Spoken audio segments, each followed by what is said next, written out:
Victory Monday in Jacksonville. You know, the Jags have still won 6 out of 7 despite the awful performance against the 49ers. Trevor Lawrence throwing for 2, running in for 2 as well. That's a new Jaguars record. Brent Martineau has a recap of the game. 34-14 win against the Tennessee Titans, and looking ahead to a really pivotal matchup against the AFC South Division foe, Houston Texans, on Sunday in Houston. Jaguars holding a 1-game lead over Houston in the AFC South standings. But remember, Houston got the Jags earlier this season when they got off to a 1-2 start. That's going to be a really important test this coming weekend. Sunday in Houston. You can watch the game 1 o'clock kickoff on CBS 47. It is going to be a jam-packed weekend. Obviously, all the events surrounding Thanksgiving and the holiday, the Light Boat Parade, Christmas Made in the South, and Deck the Chairs getting started in Jacksonville Beach on Wednesday. All in all, the weather looks okay to start the week off, but we've got a couple of chances for rain this week. First Alert meteorologist Corey Sima is tracking when we're going to be wettest.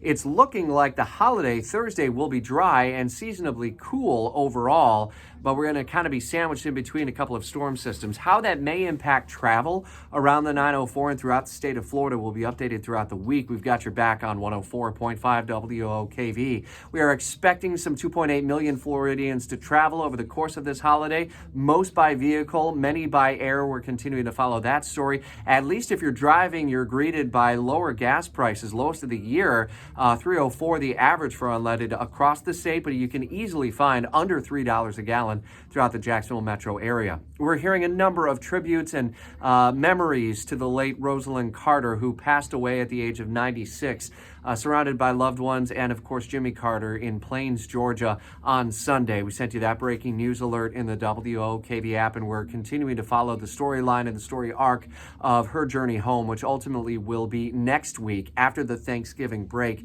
is when the funeral will ultimately be held, and a number of tributes that will be taking place not only in Metro Atlanta, the Presidential Library, but also in the Carter's hometown of Plains. We're on top of how Washington will be observing her passing, and ultimately whether or not there may be any events that are planned for the nation's capital. That story will be updated.